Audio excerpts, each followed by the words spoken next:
南无本师释迦牟尼佛，南无本师释迦牟尼佛，南无本师释迦牟尼佛。We pay homage to our respected teacher, Shakyamuni Buddha. Okay, good.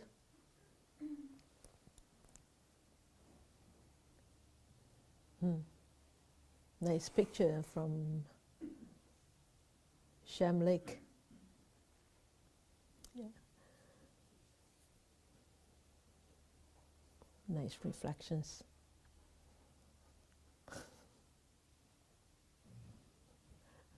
Okay. You know where that is? Sham Lake. You know where Sham Lake is? Oh, you don't? Is it the wetlands? The wetlands, yes. Oh. The wetlands, yes. Yes. The wetlands. It's a beautiful place there. Autumn. This is a wetland, and over there around sunset time, around this time of the year, around sunset, a lot of wild geese and snow geese, they land around sunset time. They all come back from don't know where, and they all land there and stay for the night, and then next morning they leave again. Yeah, it's actually a very beautiful, very small area. Yeah, I think it's man-made. Yes. Yeah, it's man-made. Yeah, it's man-made. Beautiful wetland. I like to go there. Okay, what do you see? What do you think about this picture? So we are actually, we've got a new friend tonight. We are actually exploring this book. The book that I published a few years ago is called Way to Home. So this is the book. So we are on the last chapter of, well, the last part of the chapter on the breath. So, okay, so this is a beautiful autumn day, fall, a day in the fall, a few years ago. Okay. All right. Anybody has anything to say about this picture? Oh, okay, Titania? Good evening, Sifu and everyone. The shadow in the water is very tranquil and peaceful, and I was really attracted by this simple reflection. It reminds me of how, no matter how busy I am, having the space to reflect is very important. Mm-hmm. And also the choices in my hands, to be busy or to be simple, to be lazy or to keep practicing. And actually, I want to share one thing with you regarding my meditation today. Actually today, I had a very serious headache. I thought of be lazy, but ended up I told myself, no matter what happens, I have to keep going. So I came and then I practiced, and miraculously, my headache was gone, because I remember on Sunday you taught us how to breathe in and then how to subside, the body activity. Exactly. And now my headache was gone. Good for you. Good for you. You see, you witness the power of awareness and the power of your own mind. Actually, as I said in the meditation, it could be a trap, right? And then you become distracted of all these hassles, and the headache also is hassle, right? Yeah, and you could start to react to it, and then get more distracted, and even sometimes get more like disturbed. But yet you remember the teaching, especially the one that we practice on Sunday, right? Calm the bodily activities. That's the first step. That's the fourth step of the first tetra in Anapanasati. And That is actually a very, very helpful step to actually bring back that quietude to this body and this mind. Good. I'm glad that you remember to put that into practice. And you see, that entails a very strong mindfulness. Because remember, when we talk about mindfulness, it has two elements. One is what, and the other one is what. The elements to mindfulness. Mindfulness has two parts. One is what, and the other one is what.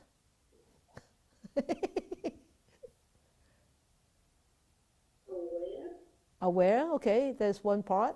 What about the other part?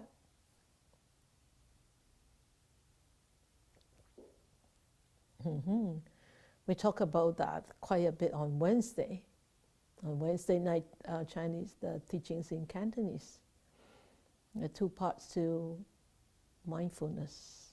正念有兩部分. Start with R and ends with R.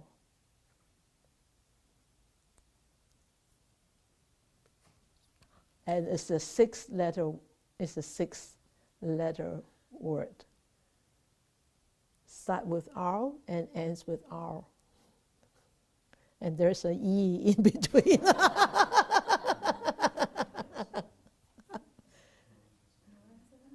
Laura? Laura, you have a hand up? Anybody has a hand up? Remember. Yeah, remember. Jeopardy. Gosh, where have all your teaching skills gone off to? Forgotten? Forgotten. Remember, right? There are two parts two elements to mindfulness. Is one part is remember. The other part is aware. Okay? When you lose your awareness, do you remember what you're supposed to be doing? Remember that? Now you can smile, and good thing that you didn't say that I've never taught that. Okay? Then you remember that what you're supposed to be doing, then you bring your mind back to this awareness. And then you start to go back into the awareness, right?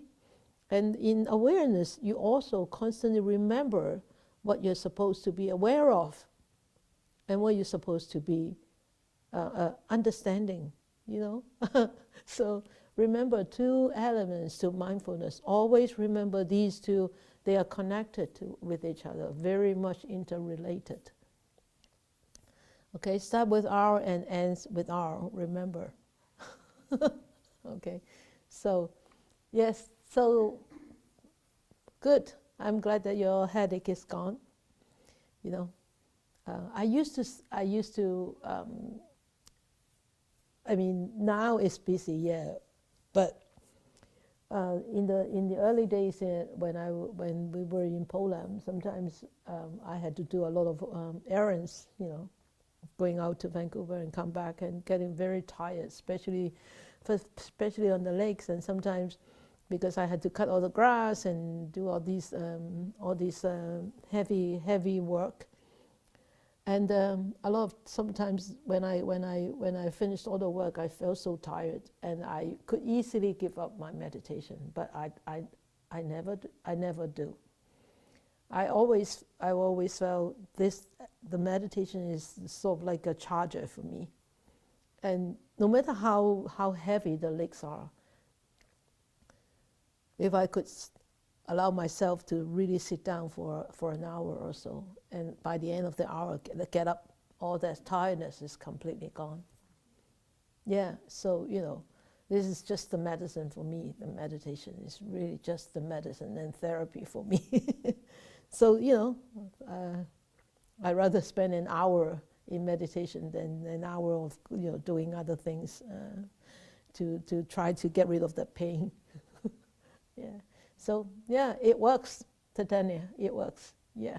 Good. Anybody else?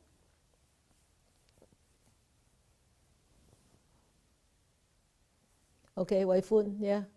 Go ahead. No, Your mic is not on. Your mic is not on. Yeah, there you go. Yeah. Good evening. Good morning. Morning. Yes. I see this veil in the upper part is just always stay there, they Yeah. never change with the veil. But underwater, Yeah. a little bit different. Yeah. Like our heart, if the wind blows, they got waiting. But if peace, that they will very quiet.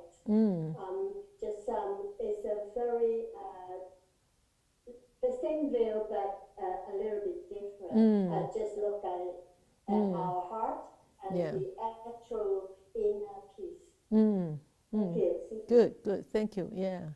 You can see there is sort of like a little waves there. Yeah, with a little wind, and the reflection is sort of disrupted slightly, but not much. Yeah, it's just like our heart mind, right? If there is any wind, it just blows it off completely, or repose, or waves, or storms, even storms, right? Yeah, even though it's this, it's a reflection, reflecting exactly the same what is on the bank of the water, but still, because of the water, it makes such a big difference. Okay, anybody else?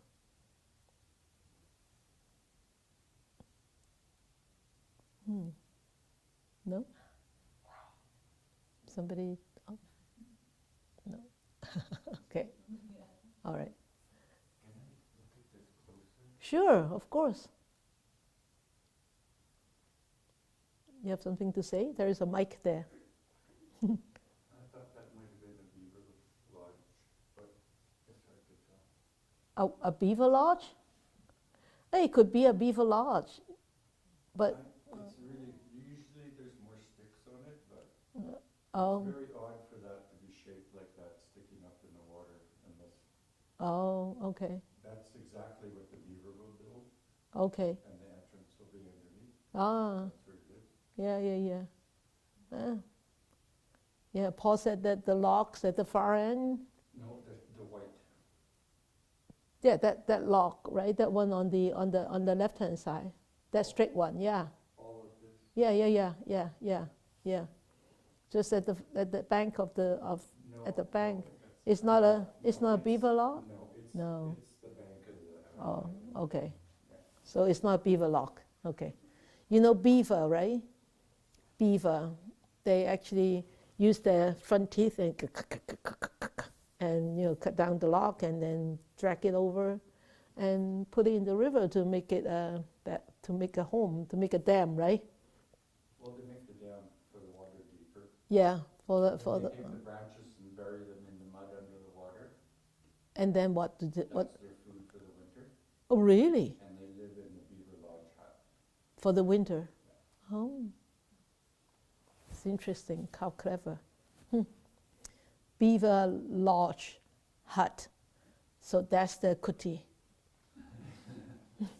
That's the kuti. Yeah. Beaver. Have you seen beaver? I mean, I don't expect the people in Hong Kong have seen beaver. 海賊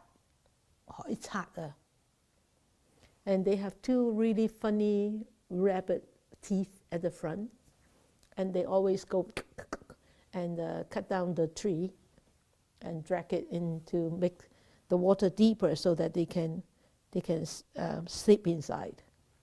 And Paul said that they stick the branch into the mud, and that's the food for the winter. Clever. That's the beauty of nature also, right? Yeah. Okay, Irene, good. Morning, and everyone. Yes. So when I look at the picture, the water, it's just like the mirror Yes. of our, of our thoughts. Now I can see something from the reflection from the water. But what about my thoughts? Yeah. And wholesome thoughts. If I'm not being mindful, how that will be translated into Yeah. And if there's a mirror, Yeah. like what's the reflection in the mirror? Then when my thoughts come up, Yes. Yes. either wholesome or unwholesome. Yes. So Yes. it's pretty deep. And when I look at the picture there, a lot of complication. But once you focus on it, Yeah. really Yeah. is the reflection, Yeah. then it just like manifests to Yeah. similar to the mirror. Like Yeah. Yeah. what The we mirror we talk about. yeah. Yeah. Further back. Yeah. We talk about the mirror thing. Remember? Yeah. Yeah. Yeah. Reflections is really yes. What we have, we can easily project it out. And if you look at the mirror, see, whose beard are you going to shave? The one in the mirror, or the one, or the beard here? Yeah, that's it. Yeah, yeah. Anybody else? Good, thank you. Anybody here from the floor? No? Okay. All right, then we will go on. Yeah, you can see, well, because it's so clear, you can actually see the reflections very clear. But yet, sometimes you got a delusion as whether, oh, is this the sky, or this is the water, or is this real? When the colors of whatever that is on the bank, and the color of whatever that is on the reflections are very close, like similar, then you really can. Sometimes you look at the reflection. Is it a reflection, or is this the real stuff? We call the real stuff. And we look at the real stuff. Oh, really? Can we actually flip the picture around? Flip the picture how many degrees? 180 degrees, and it will still look the same, right? Especially with water and sky. So sometimes it could be a real delusion there. Yeah. But you can also see from this picture is, they are so connected. The bank, anything above the water and anything below, the reflections, the shadows, they are also so connected with each other, right? Can we solve, okay, I don't want this log, can I just remove the shadow of the log? Or I don't want this shadow of the tree on the blue, sort of blue sky thing, can we remove it? No, they are all connected to each other, right? The one above the water and the one in the water, on the water, they are all connected. And you look at the water, it tells you that there is a slight breeze there. You can see the ripples, especially on the left side. You can see the ripples on the surface of the water. And when there is wind, that tranquility is being disturbed. The calmness is being disturbed, and the images could become very fuzzy, right? It's just like our mind. When there are so many like hassles, distractions, and whatever, and the tranquility, the serenity of the mind could be easily disturbed. If we lose the focus, yeah.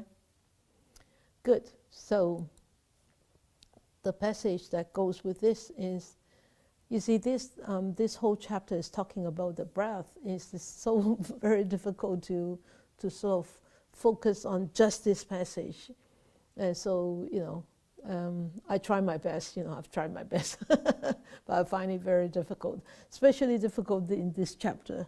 But anyway, I think it's a very good discussion about the breath anyway.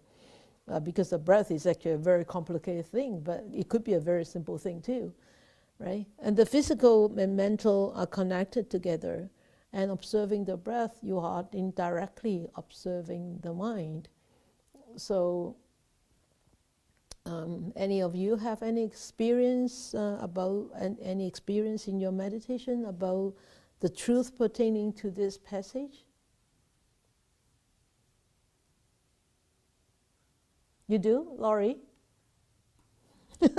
Well, I look at your body. I look at your body language and say, you agree with me, and you have something to share. And good evening, everybody. Yep. Yeah, okay. Actually, it made me think of something, but it wasn't something about meditation. It made me think of, there are times when just before I go to sleep, and I'm in that almost sleep state, and I'll wake up with a start, and my breathing is really rough, and I'll go, oh, what was I thinking about? And always it's something just disturbing. And so I was making that connection between the breath and my breathing was telling me whatever I was dreaming into or sleeping into was that was what I was oh yeah, oh, good. And then were you happy that you were waken up? Definitely. Oh, good. Didn't want to go into that ghostly tunnel, eh? Good. Okay. Anybody else? Any of you have this kind of experience in your meditation? Good, Irene? Yes. Yes, the awareness, when you breathe in, and you know that, breathing in, and then experience how your body feels. Because the kaya, you have breathe, breath, and out for the body. Yeah. So that they should connect, when you're doing the meditation. Yeah, okay. All right, good. Okay. So you have any of you have experienced this connection in your meditation? No? And you all meditate? And you don't have any experience? So selfish. Not sharing.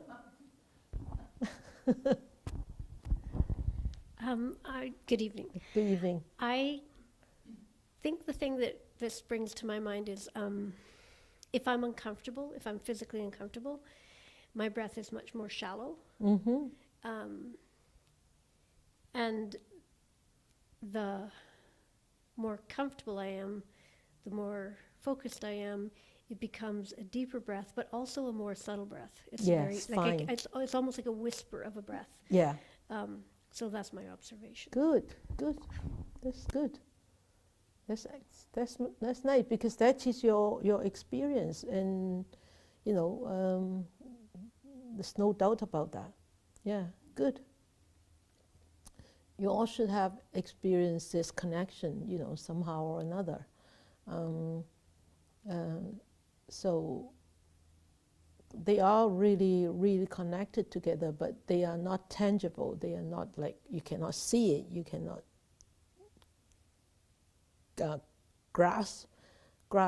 get hold of it. But you can feel it. You can actually notice it, the connections. Yeah?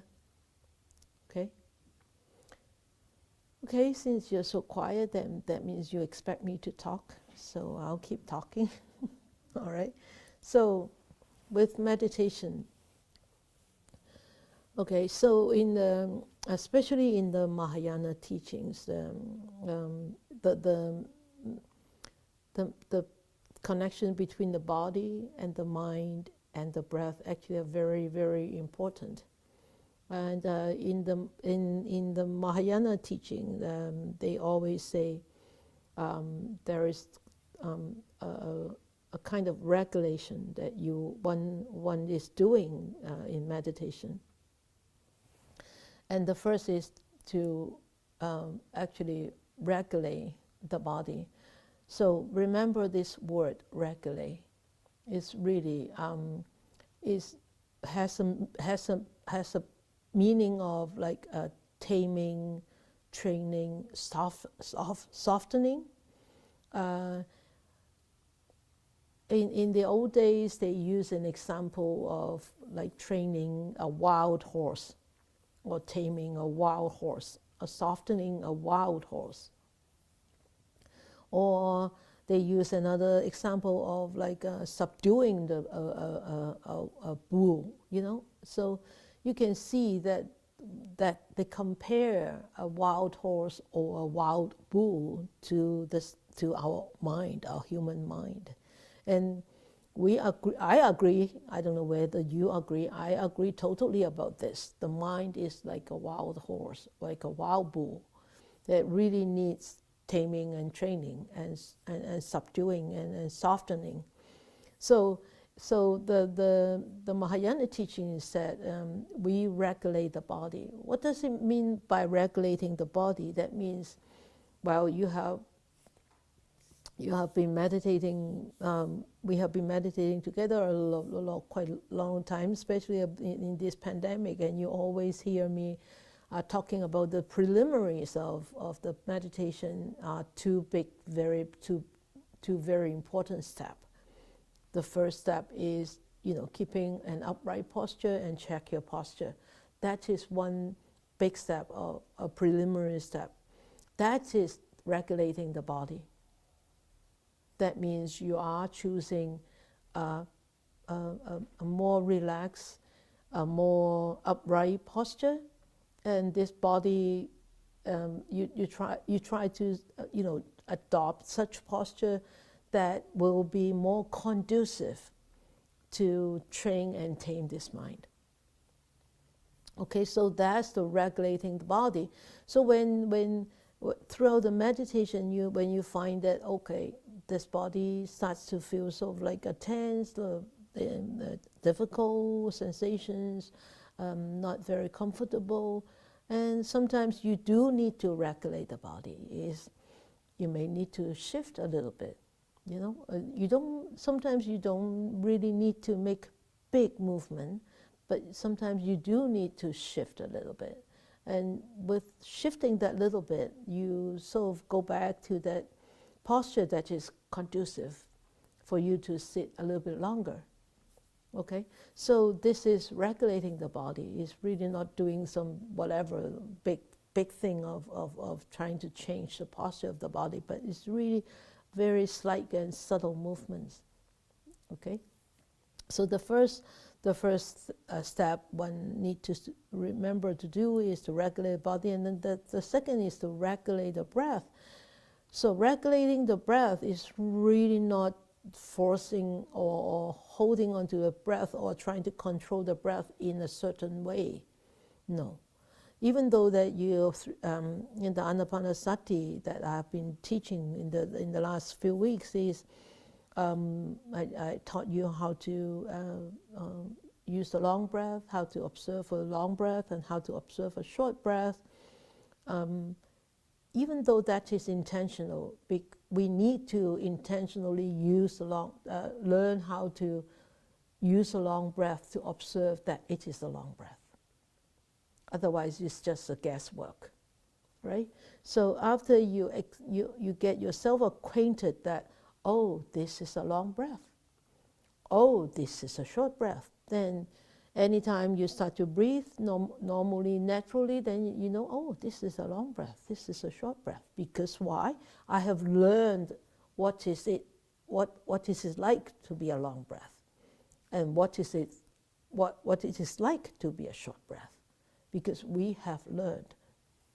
Of course, you remember what I have been teaching before this Anapanasati is a long and short is only relative, right? But how relative, right? So we need to know. So it's easier to sort of like learn to know about what is called a long breath and learn to know what is called a short breath. So by regulating the breath, that means sometimes we need to use the breath if the breath is becoming, for example, when you become very calm and tranquil for some time, you know that you start to take a deep breath. Because why? The body needs that oxygen.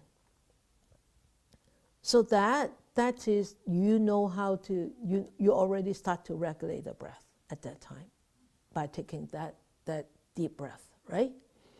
But here, I can tell you that the regulated breath could be also intentional. Okay, just now it's actually unintentional because the body needs it, but it could be intentional.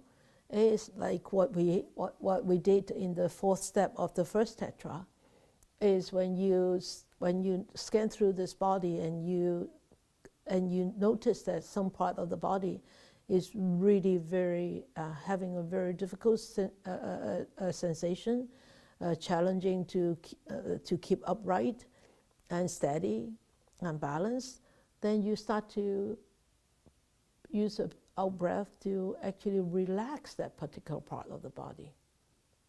So that is intentionally using the breath, regulating the breath.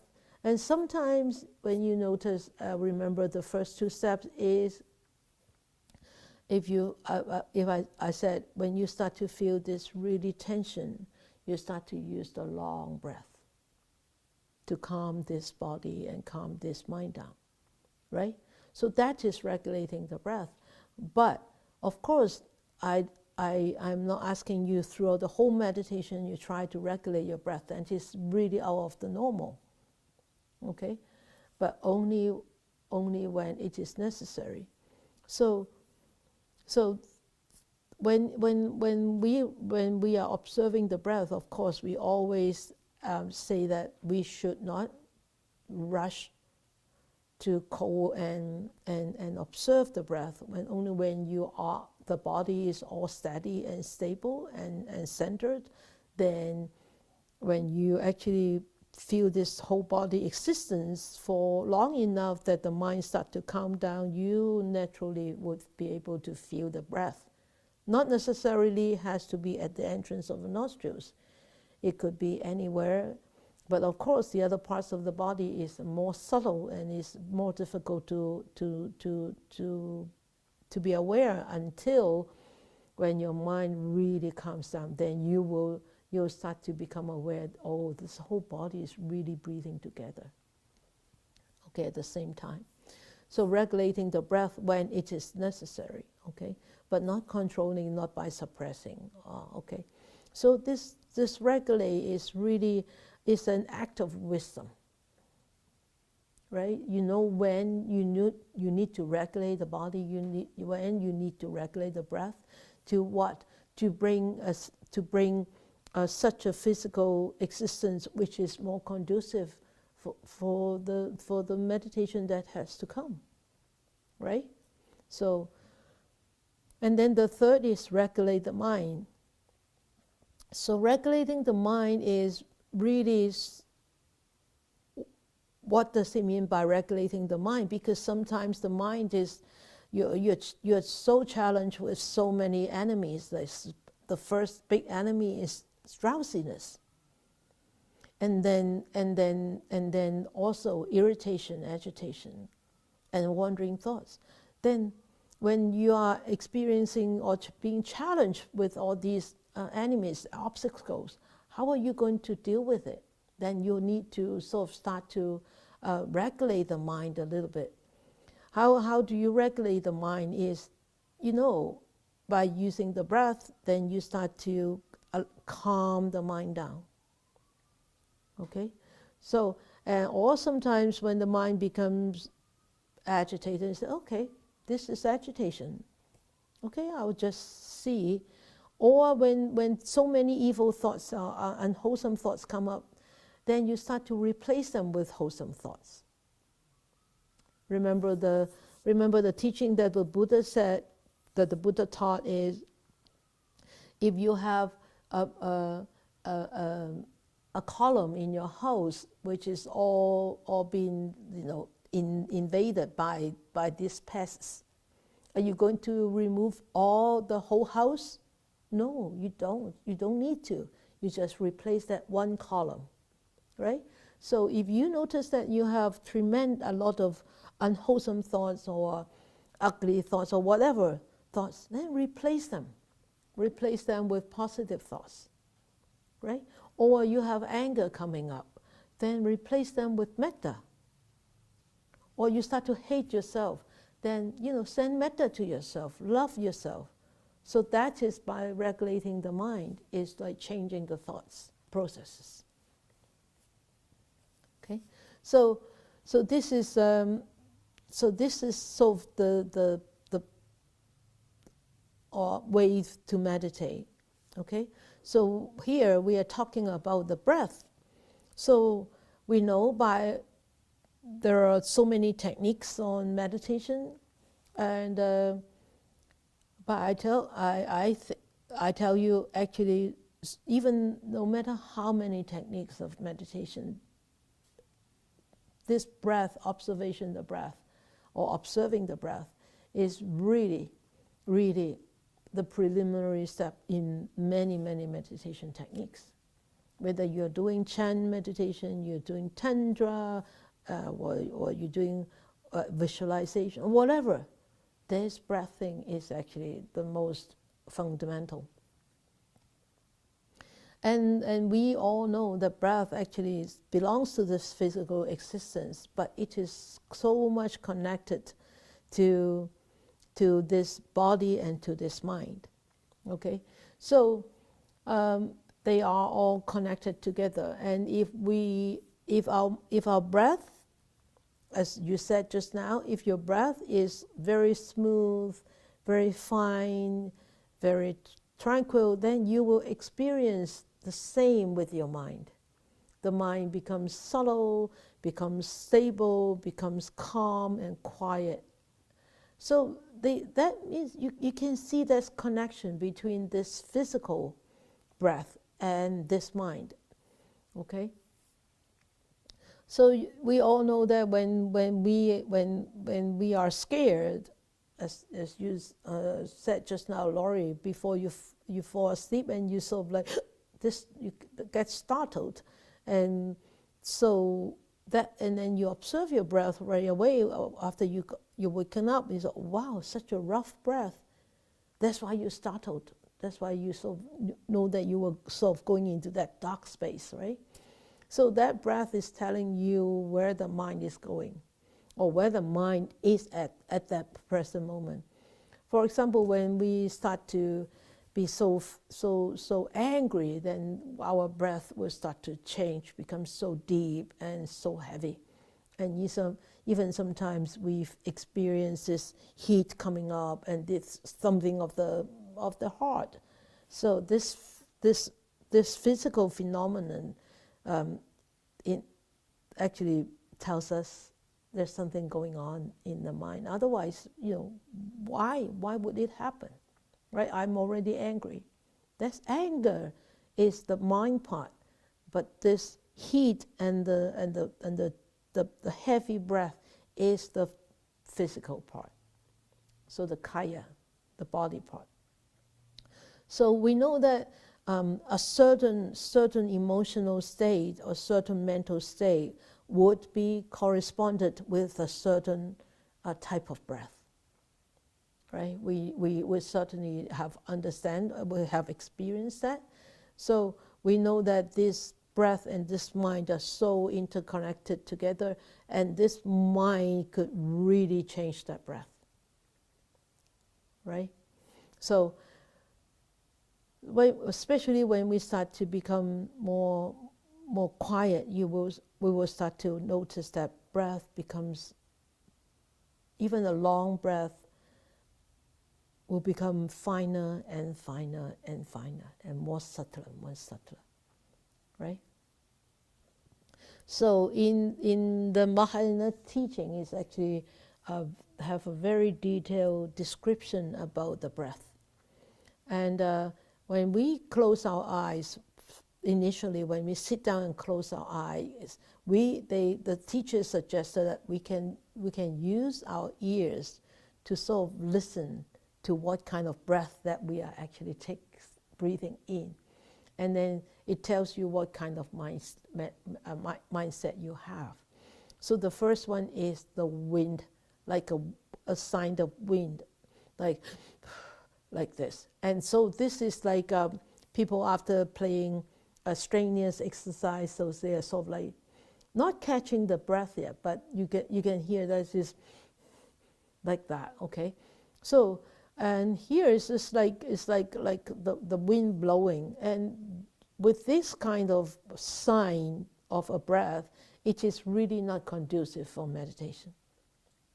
But also, if during your meditation that you start to hear something about this, about your own breath, having this kind of wind thing in there, like a sign of winds, like blowing, then that means your mind is really going into that kind of strenuous exercise mode. Okay, so and in this state, the mind can easily get distracted and disturbed. And then the second sign, the breath could be is like a panting or gasping, like this. Okay, and so this mostly happen when people are very nervous or experiencing a lot of pain or very excited. We look at. I look at Goldie, our dog, right? When she's get very excited, like she's like gasping, right? Yeah, and panting and gasping. So for this, when one start to meditate, and if really there is such thing happening, that means the out breath and the in breath are really not going very smooth. There is some kind of blockages, some kind of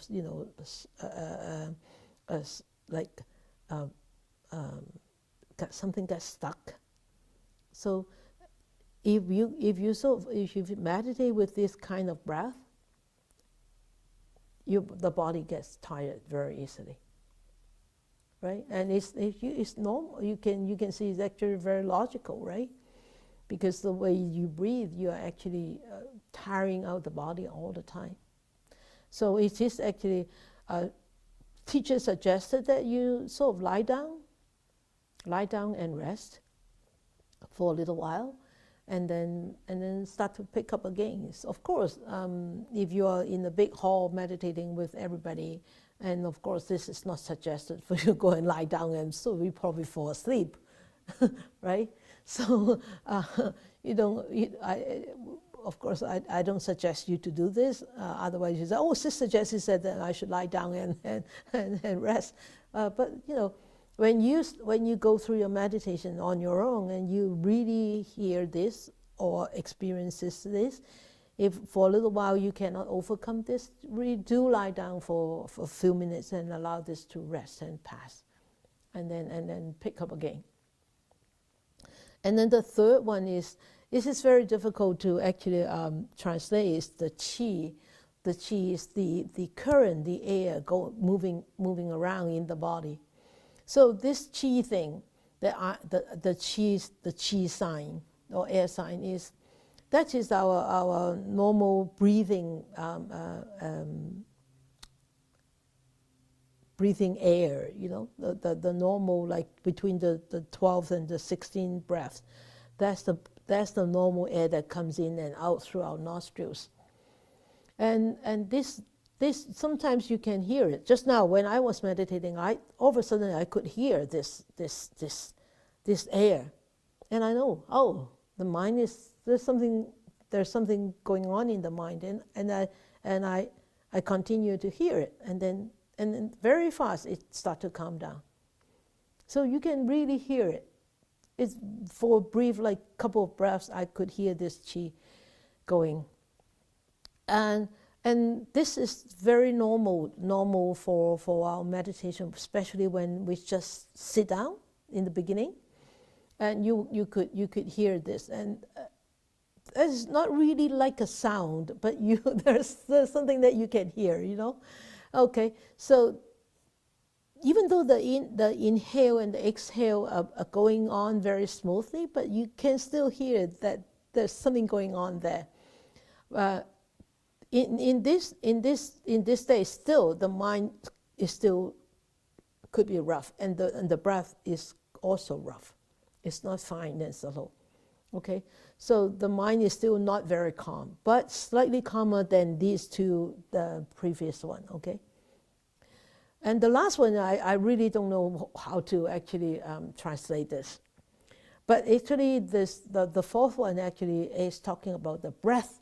It's the breath, the sign of the breath. But if I use the sign of the breath, the breath sign is actually very confusing. So I replace it with this word, respire. It's actually the breath. But it's so easy to understand in Chinese because it's actually quieting down the whole mind. The last one, the last sign is really the mind is so quiet. Could I use the quiet? No, I don't think so. But it's like everything is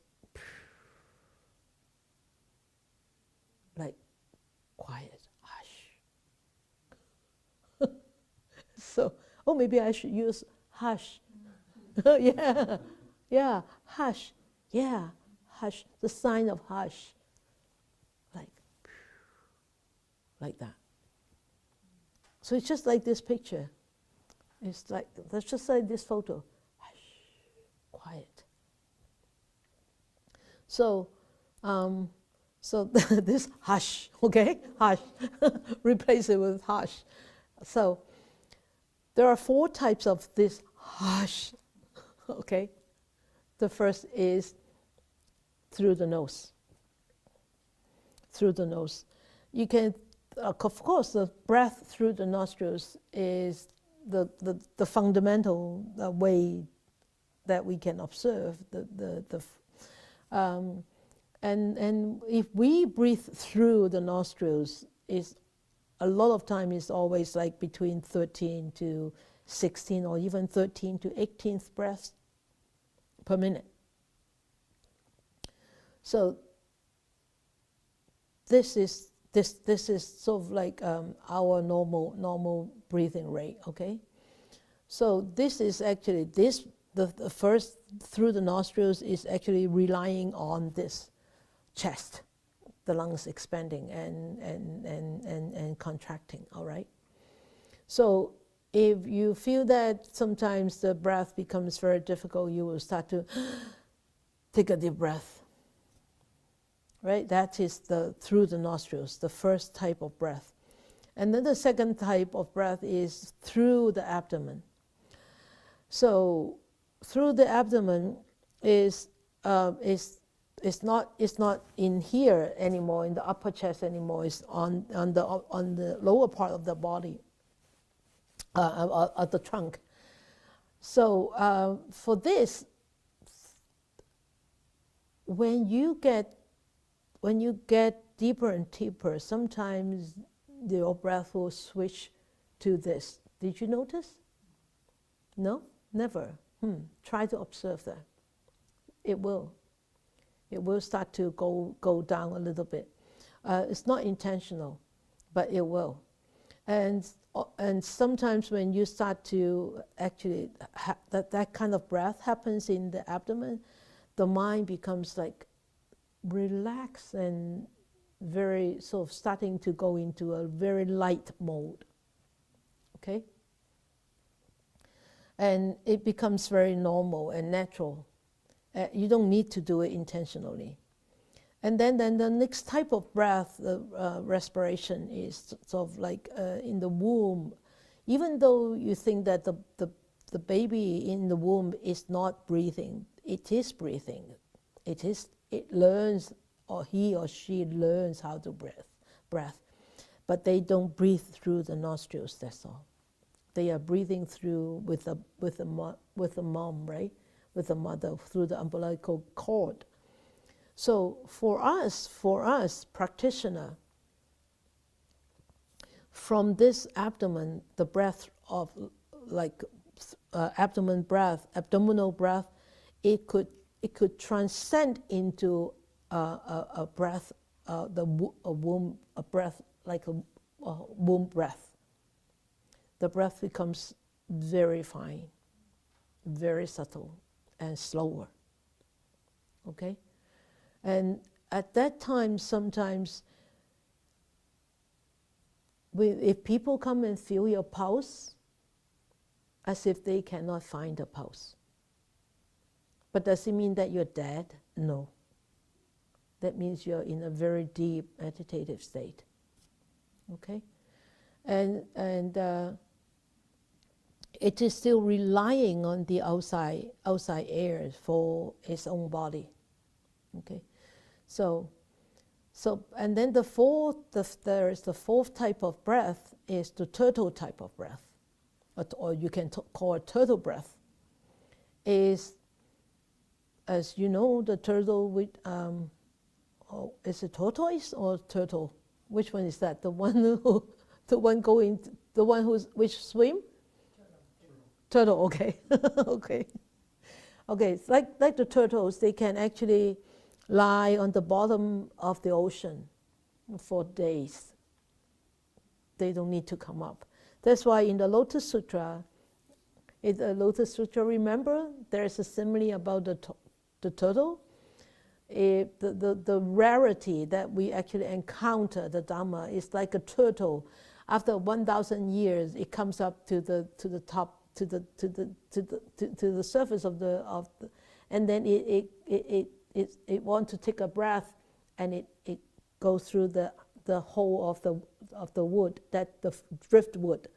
That's how rare it is for us to encounter the teachings, right? Even 100 years, but still that rare. You see, that turtle can actually sleep or live in the ocean, underneath the water, below the water, for so long. And with a meditator, some meditator can actually reach that state of turtle breath. That means there is actually no breath at all. But yet, they are still alive. So, of course, this is a very high state of jhana. You could say this is reaching the fourth jhana.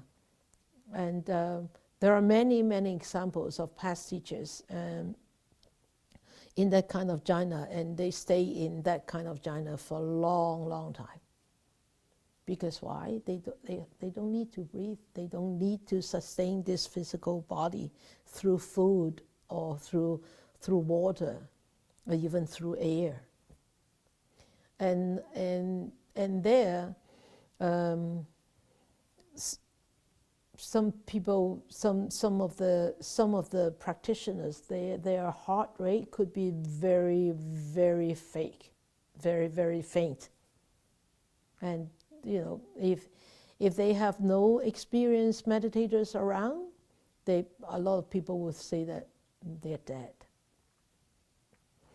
There was a very renowned householder teacher who died, maybe 4 or 5 years ago in China. Nobody would dare to certify him because he was sitting up for 2 weeks. Nobody dared to certify him because he was because he could easily go into such deep, deep jhana. And until I think 2 weeks later, and some of his students actually are doctors, quite a few doctors, they all gathered together and just watch him and look at the signs, and watch him look at the signs, and eventually after 2 weeks they certified him, and they moved him. They moved him and they cremated him. So 2 weeks, his body did not deteriorate. What did you call? Not deteriorate, decompose. Yes, decompose. 2 weeks, he was in sitting posture, double lotus. No smell, nothing. So yeah, deep jhana people, it could be. They could really, really achieve that. Okay. So when you start to meditate, you can experience that. Tomorrow morning you can experience and try to hear what kind of breath you have, whether it's through your nostrils or through the abdomen or through the womb or through the turtle, like a turtle breath. Okay. So we all know this, samatha meditation. We know this is the calming, we call calming meditation or tranquility meditation. So this is a meditation that is widely taught, whether it's in the Mahayana or in the Theravadan tradition, focusing on quieting the mind and used to achieve great states of calmness and focus. But also samatha meditation could, because of the state of calmness and tranquility that one can attain, it could easily bring on some ability of having this supernatural power.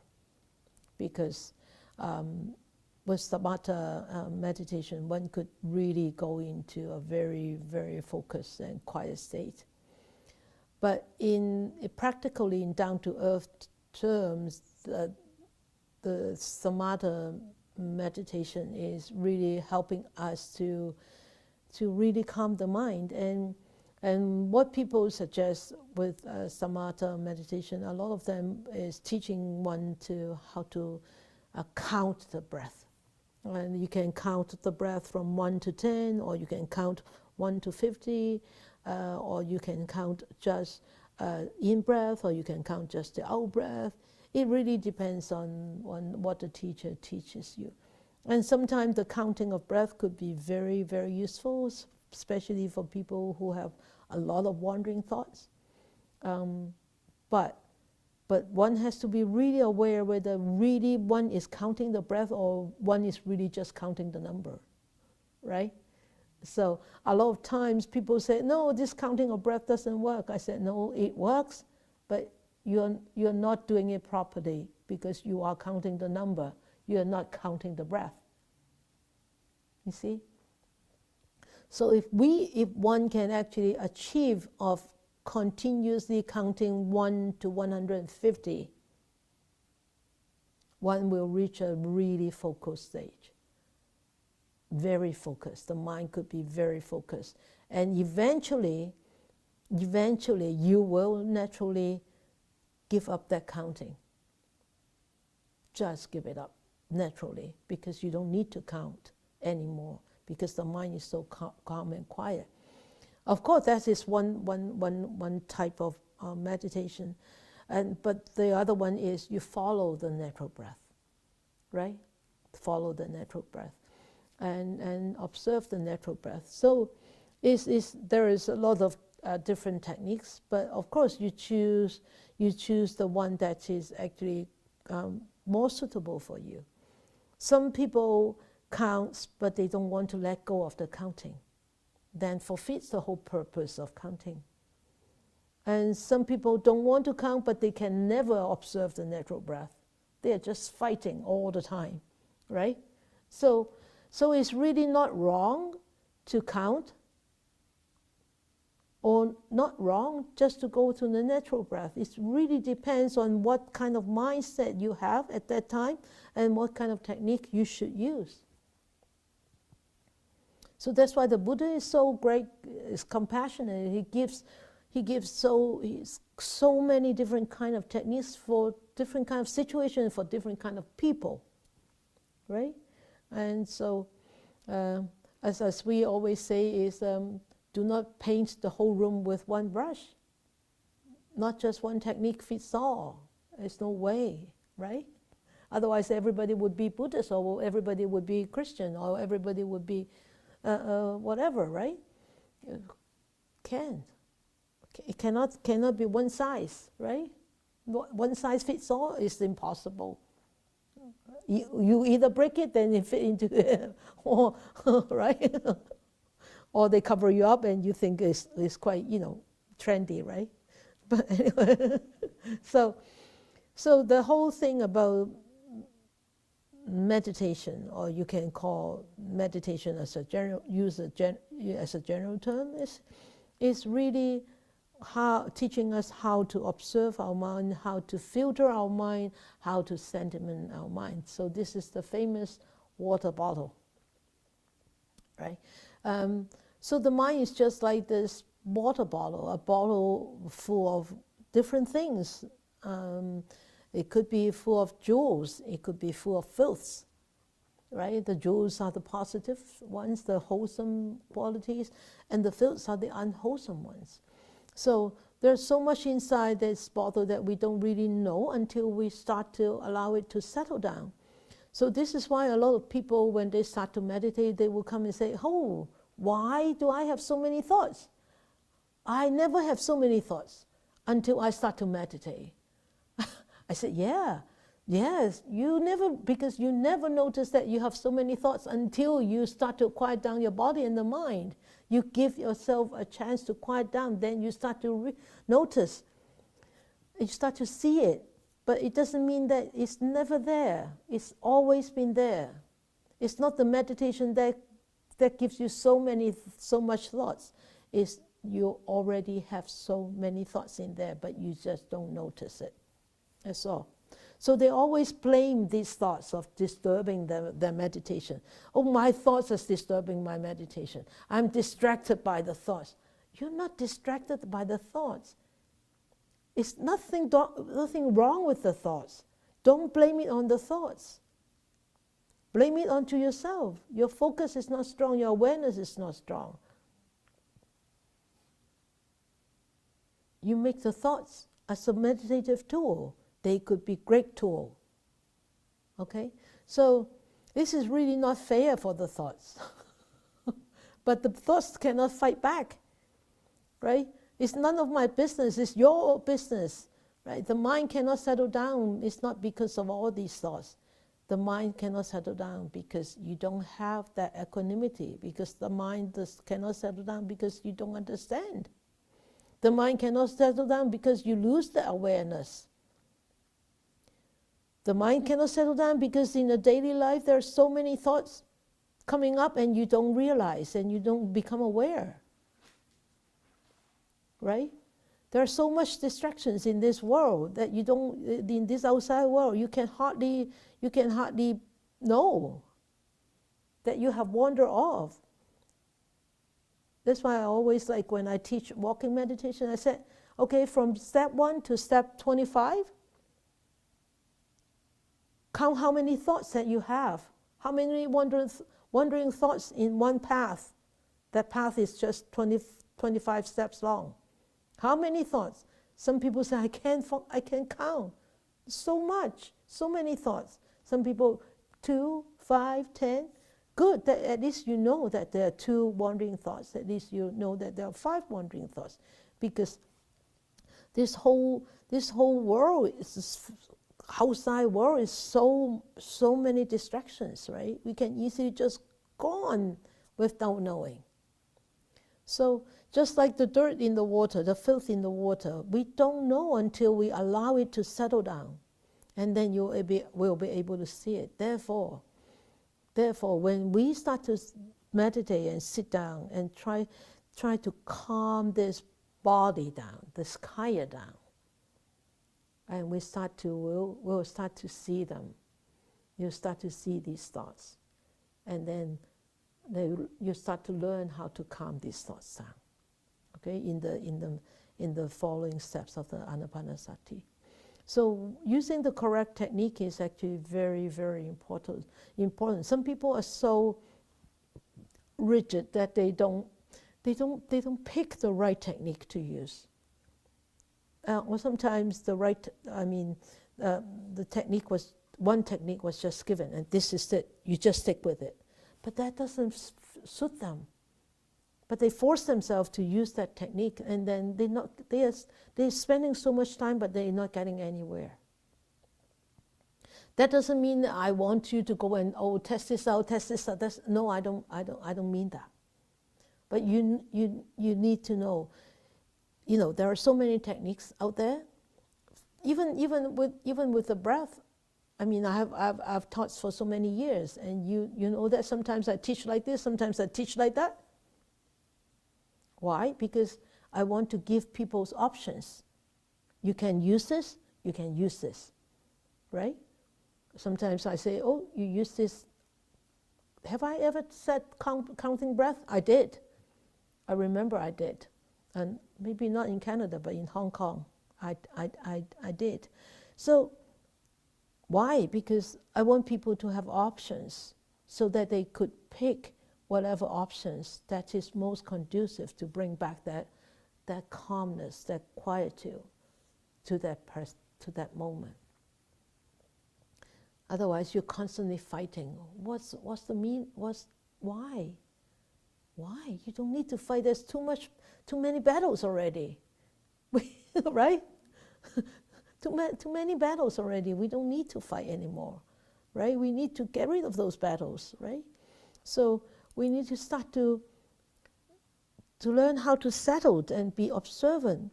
And for us to use the breath is one of the really good technique. That's why even just the breath, you can do the whole Satipatthana with the breath. I mean the four foundations of mindfulness, like observing the body, observing the sensations or the feelings, and observing the Dharma, and observing the Citta, the mind. These four aspects can all be practiced just using the breath. Okay, so by using the breath, if we start to really spend time, like what we have done in the past 4 weeks, step by step, we could really start to see what is happening.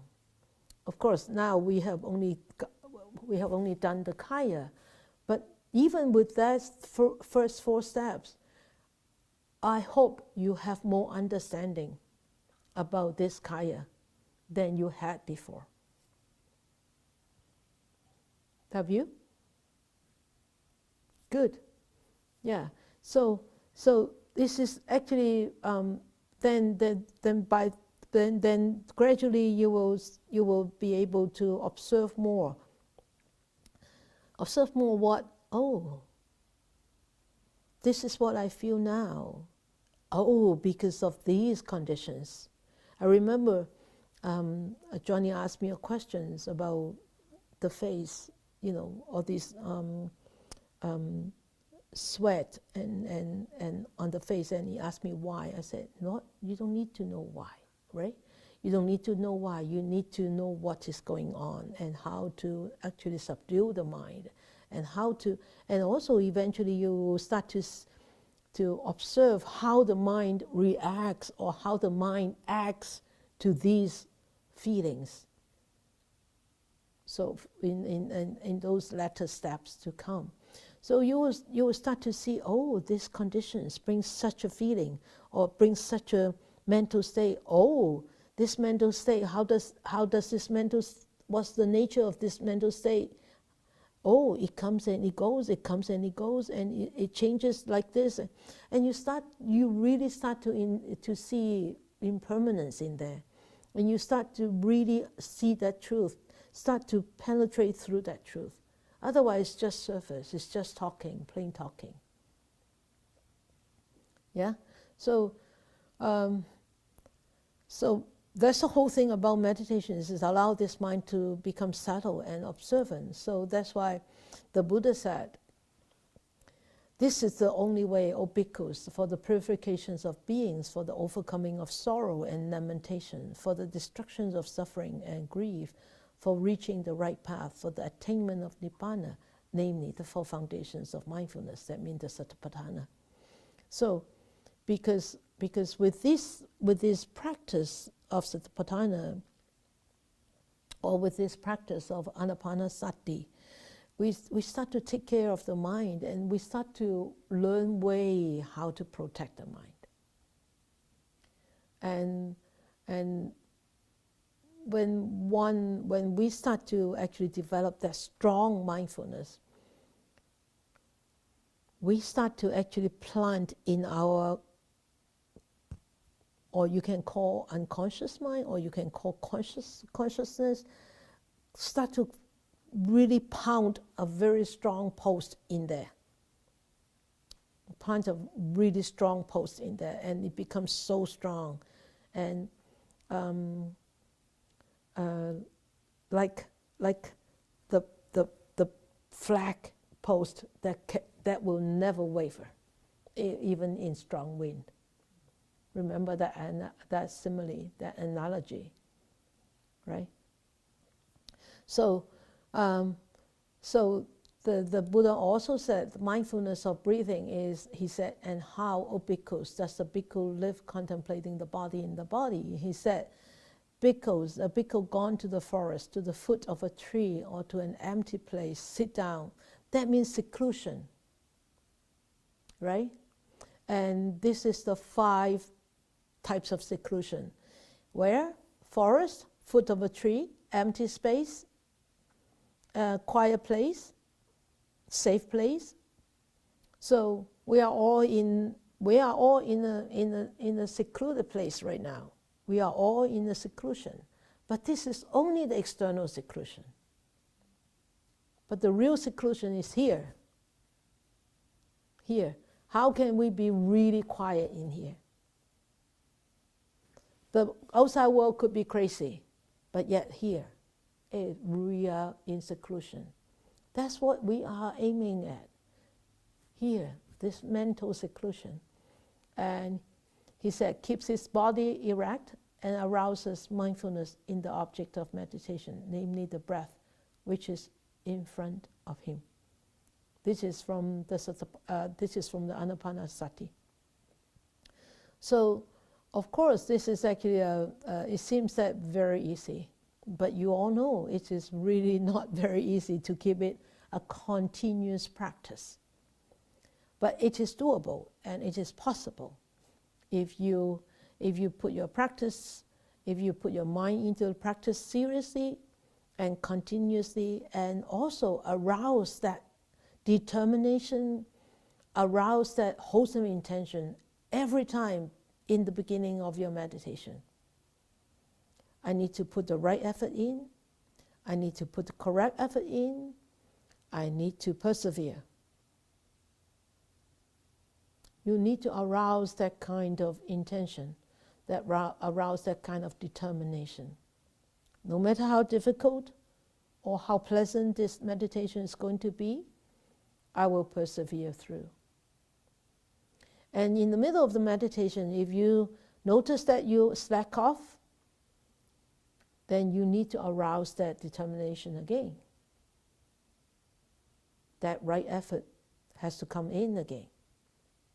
Because the mind is very tricky, very cheeky, and it can easily trap you. It can easily trap you, and it can easily take you away. And when you notice, when you become aware that it has taken you away, then you arouse that determination again. Sit up, take a deep breath, take a few long breaths, and allow this mind to return to a calmer state before you start to really seriously meditating again. We need to constantly, that arousal of determination and intention is also a reminder, and is also a practice. Okay? So, this is all I have to say tonight. We finished the chapter on the breath.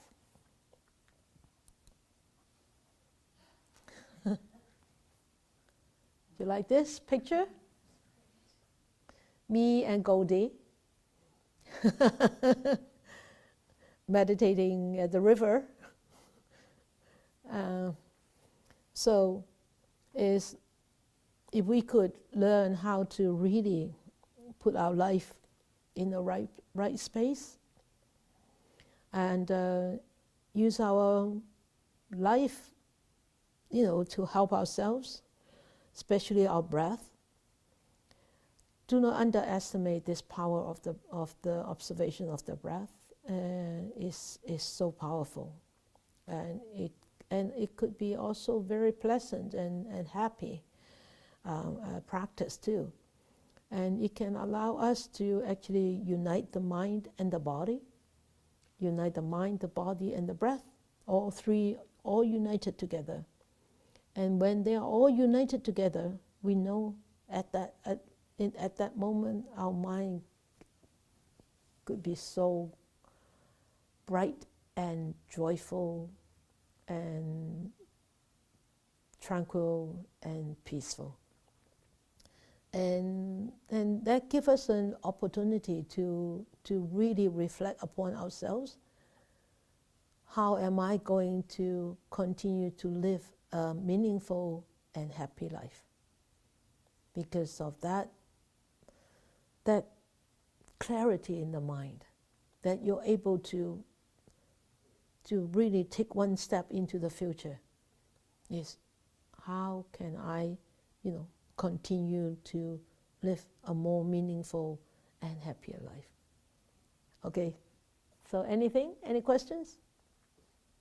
Or anything to share about this chapter, about the breath?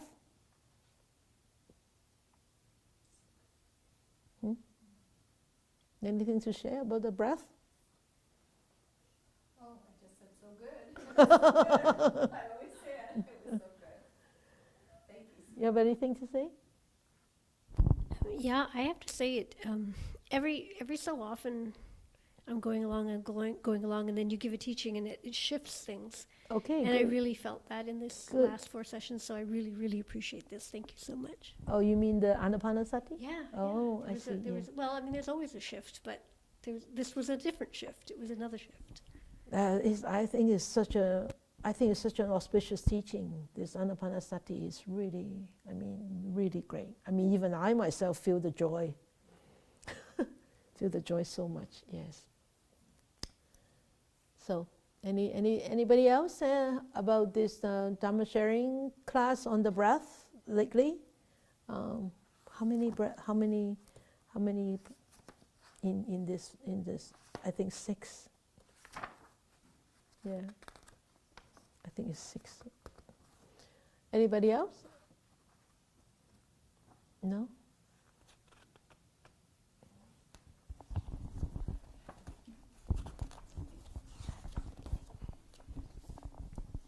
Thank you, Sifu.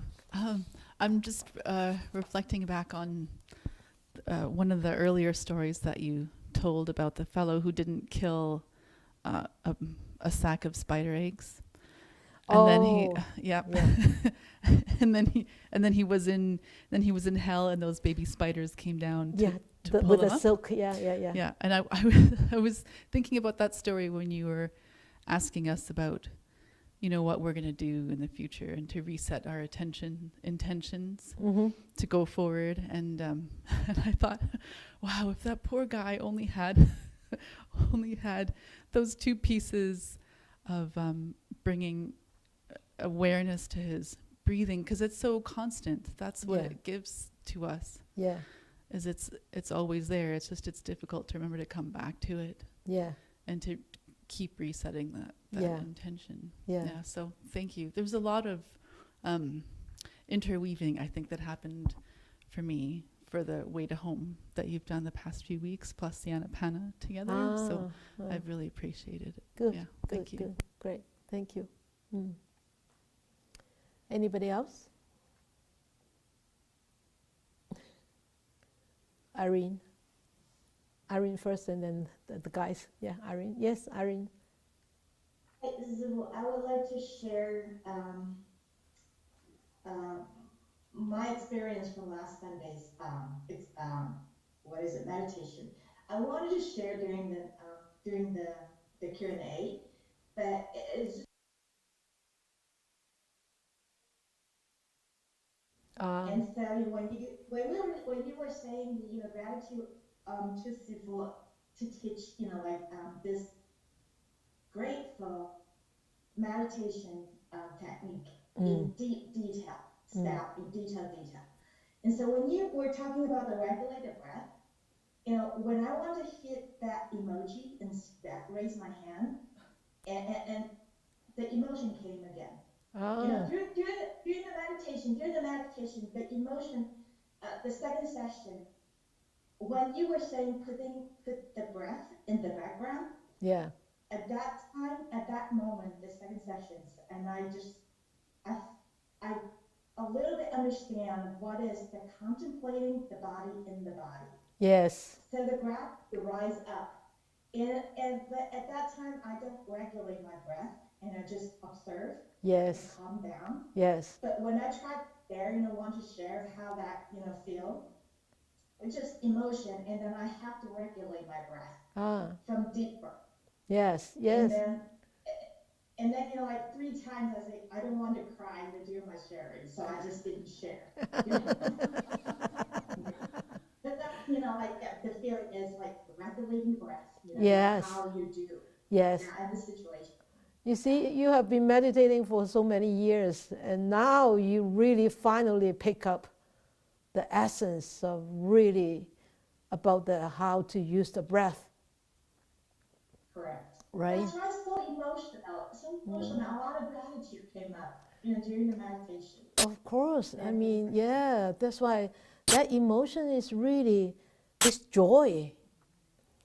So much joy that you can really cry. Yeah. So much joy that you can really cry. Yeah, yeah. That's how I experience my meditation. It's so much joy that I can cry. And when sometimes when I read the sutras, especially the Mahaparinibbana Sutra of the Buddha, always at the end of that sutra, the tears just roll down by itself because so much gratitude of the teachings that I have had received from so many wonderful, compassionate teachers. It's gratitude. It's really not sadness to hear, to read about the Buddha going into Nibbana. It's the gratitude that I'm able to learn the Dharma through so many compassionate teachers. Yeah, I echo with you. I agree with you, Irene. Thank you. And also, I experienced a lot more saliva, during the meditation. Of course, yeah, yeah. And remember, saliva is a nourish to the body, really. So don't start to hate it. All right, good. Anybody else? Anybody here? No? No? Okay. No? So shy. Or maybe we turn off everything. Of Miss Atisa and Mali? Okay. Yes.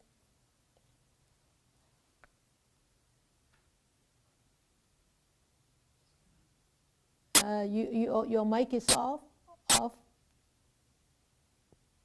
Yeah, there you go. Yep. Yeah. Just wanted to share this with you, to thank you for all the effort that you put in to work through all the pictures.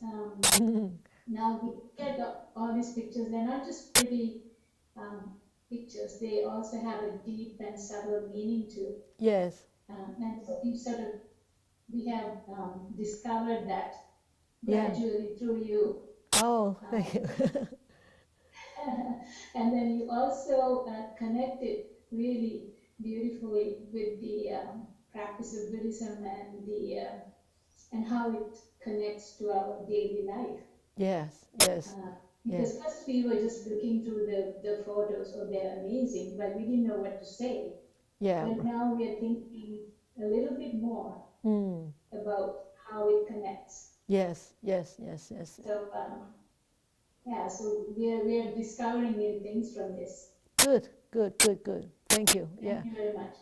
Actually, I have discovered a lot of things through through this field, this 24 talks. Yeah, 24. We have done 24 this year. It's quite a bit. It's half a year, right? So actually, I have learned a lot too about my own book. So it will help me to actually get ready for the second book. Yeah, good. Thank you. Great. Okay. Titania, yes. So I want to echo the sharing just now. Actually, it's not just a book. From the past 24 weeks, I try to look at my life differently. It's like reading your book. Actually, every day I'm treating it as an opportunity for me to reflect on life, just like every Tuesday.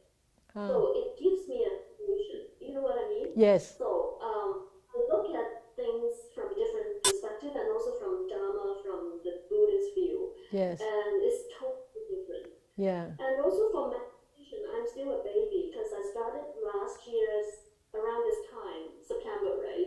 The new class. Yes. And I was struggling, but seriously, in the past 4 weeks, because of your teaching and the Basati, right? Yeah. It totally changed my the technique, and also the way I look at breathing. So now I'm still looking at breathing. I'm not in that advanced stage, but it's different. I don't know how to express. And also I could feel that my body is different. Even okay, when I meditate, I don't feel the numbness because I have lots of body activities. But the past 4 weeks is totally different. I could sense the calmness, and also I could use my breath to subside the wandering thoughts. And that's amazing. And I'm still trying and practicing, but I really, really want to tell you that I am really grateful. Great. Thank you. Yeah. I remember. I totally remember when you first took the beginners class. I totally remember you. And yeah, you have come a long way, and I'm sure you probably have actually benefited a lot. Otherwise, you wouldn't appear every week, 3 times a week, right? Yeah, that's the beauty of Dharma. Is really it gives us so much more perspective, so much more avenues to correct ourselves, not to change others, but to change ourselves. Yeah. I always remind myself to use the info hub, the right thinking, right mindfulness, and right effort. Yeah. I keep, reminding. Good. Thank you. Okay. So Ivy, yeah. Hi.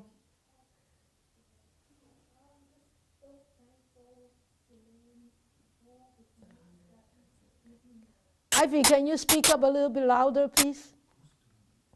Oh, can you hear me? Yeah. Good. Very good now. Okay. I'm just saying thank you for all your teaching for the past few weeks, and then because I've been I'm so thankful that you don't need us to do all the registration. I need to take all the names so that I could really, really focus.